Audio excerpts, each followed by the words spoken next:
ಯೋ guys, ಎಲ್ಲರೂ ಹೇಗಿದ್ದೀರಾ? ನಾನೊಬ್ಬ ಹೊಸ ಯೂಟ್ಯೂಬರು, ಡೆಡ್ಲಿ ವ್ಲಾಗರ್ ಅಂತ. ನಾವಿವತ್ತು ಒಂದು ಜ್ಯೂಸ್ ಮಾಡ್ತಾ ಇದ್ದೀವಿ. ಇಷ್ಟ ಆದರೆ ಲೈಕ್ ಮಾಡಿ, ಶೇರ್ ಮಾಡಿ, ಸಬ್ಸ್ಕ್ರೈಬ್ ಮಾಡಿ. ಜ್ಯೂಸ್ ಮಾಡುವಾಗ ಸಿಗ್ತೀನಿ. ಏನೆಲ್ಲ ಇಂಗ್ರೀಡಿಯೆಂಟ್ಸ್ ಬೇಕೋ ತೋರಿಸ್ತೀನಿ ಬನ್ನಿ. ಸಕ್ಕರೆ, ಆರೆಂಜ್, ಏಲಕ್ಕಿ, ಬಟ್ ಇಷ್ಟೇ ಬೇಕು.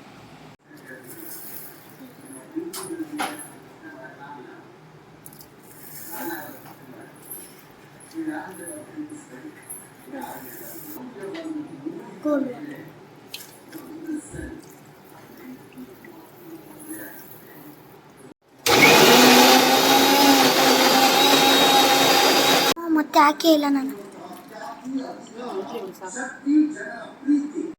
ಹೇಗಿದೆ ನೋಡೋಣ ಬನ್ನಿ ಫ್ರೆಂಡ್ಸ್, ಟೇಸ್ಟ್ ಮಾಡೋಣ. ಸೂಪರ್.